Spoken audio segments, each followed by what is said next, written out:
ఆయన కూడా రాశాడు. అంటే మీరు చెప్పినారు గదా! నక్సలైట్ ఉద్యమం కొన్ని కారణాలు అప్పటి ఎన్నికల వ్యవస్థను గూడా రద్దు చేసి ఎన్నికైన ఎమ్మెల్యేలను ఇది జేయడం, కొట్టడం, జైల్లో పెట్టడం ఇట్లాంటి దాడుల నేపథ్యంలో నాకు ఈ ప్రజాస్వామ్యం వ్యవస్థ, ఈ ఎన్నికల ఎన్నికల వ్యవస్థ మీద వ్యవస్థ. దాని మీద ఏమంటారు?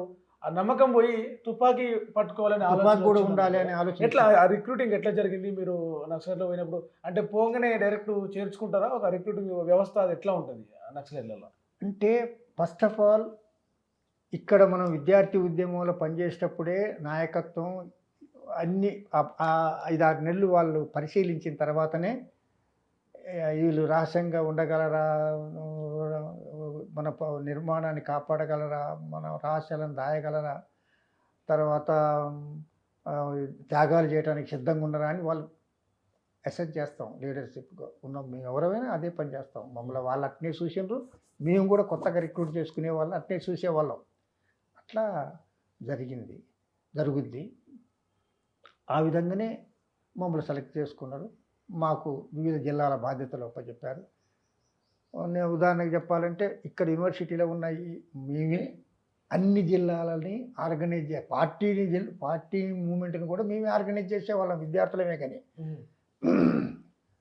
అట్లా ఉదాహరణకు చెప్పాలంటే నేను వరంగల్ జిల్లాకి, మహబాద్ ఏరియాకి, తర్వాత దివాకర్ అని ఇప్పుడు పార్టీకి ఆంధ్రప్రదేశ్ పార్టీకి ఎంఎల్ పార్టీ సెక్రటరీగా ఉన్నాడు. ఆయన నా ఖమ్మానికి. తర్వాత సూర్యమోహన్ ఇప్పుడు ఎంఎల్ పార్టీ సెక్రటరీగా ఉన్నాడు ఇక్కడ ఇది న్యూ డెమోక్రసీకి, ఆయన నల్లగొండ. తర్వాత కూర రాజన్న కరీంనగర్. ఇట్లా మేము, తర్వాత ఈ సిరిల్ రెడ్డి మా జార్జి రెడ్డి తమ్ముడు సిరిల్ రెడ్డి హైదరాబాదు. ఇట్లా మేమే పంచుకొని మేమే ఆర్గనైజ్ చేసేవాళ్ళం. తర్వాత ఎమర్జెన్సీ వచ్చిన తర్వాత, బాగా నిర్బంధం వచ్చిన తర్వాత నేను పూర్తిగా ఫారెస్ట్లోకి వెళ్ళిపోయినా.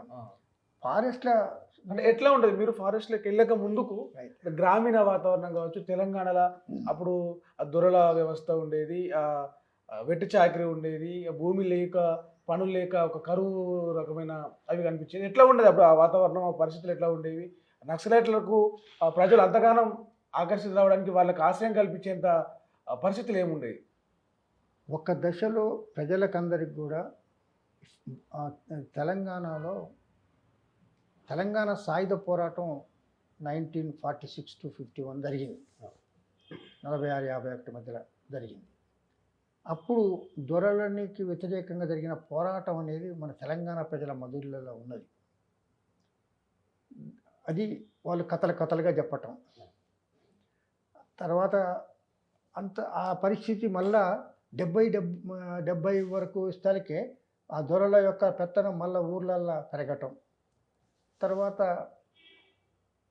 అక్కడున్న ప్రజలు పోరాటం చేస్తే అనసటము, లేకపోతే దాడి చేయటము, కేసులు పెట్టడం, ఇలాంటివి చేయటం. వీటన్నిటితోని సహజంగానే వీళ్ళని ఏమైనా చేయాలి, వీళ్ళని ఏమైనా చేస్తేనే మనం బాగుపడతాము అనే ఒక అవసరమైతే హింస అయినా ప్రయోగించవచ్చు అనే భావన రావడానికి బాగా ఉపయోగపడుతుంది. హింసకు ప్రతి హింస అనేలాగా. అయితే నక్సలైట్స్ కూడా అదే లైన్ తీసుకుంటారు కాబట్టి సహజంగానే నక్సలైట్లు అంటే అభిమానం, ప్రేమ ఉండటం కూడా సహజమే ఆ సమయాన. అయితే అప్పుడు విద్యార్థుల్లో నేను చెప్పినట్టుగా ఇక్కడ అందరూ పీజీలు చేసిన వాళ్ళు, రీసెర్చ్ చేసిన వాళ్ళు, పిహెచ్డీ చేసిన మేధావి వర్గంలో వచ్చారు. అసలు మొత్తం రాష్ట్రంలో లెఫ్ట్ స్టూడెంట్స్ వింగ్సే ఉండేవి, కానీ ఈ రైట్ వింగ్స్ అంటే ఏబీవీపీ, ఎన్ఎస్యు ఇలాంటివి లేవు అప్పట్లో.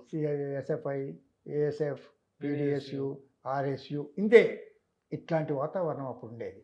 తర్వాత మెడికల్ కాలేజీలల్లో, ఇంజనీరింగ్ కాలేజీలల్లో, తర్వాత లా కాలేజీలల్లో అట్లా అసలు ఒక మాట చెప్పాలంటే కొంచెం బ్రైట్ స్టూడెంట్స్ ఎవరున్నా కూడా ఈ లెఫ్టే, అంటే వెదర్ ఇట్ ఈజ్ నక్సలైటే లెఫ్టా, సిపిఎం లెఫ్టా అట్లనే ఉండేది తప్ప అంతే. ఇది ఆ పరిస్థితి ఉండేదన్నమాట. ప్రపంచంలో ఏ మూల ఏ క్షణం ఏం జరుగుతుందో వేగంగా తెలుసుకోవడానికి తొలి వెలుగు వాట్సాప్ ఛానల్ని ఫాలో చేయండి.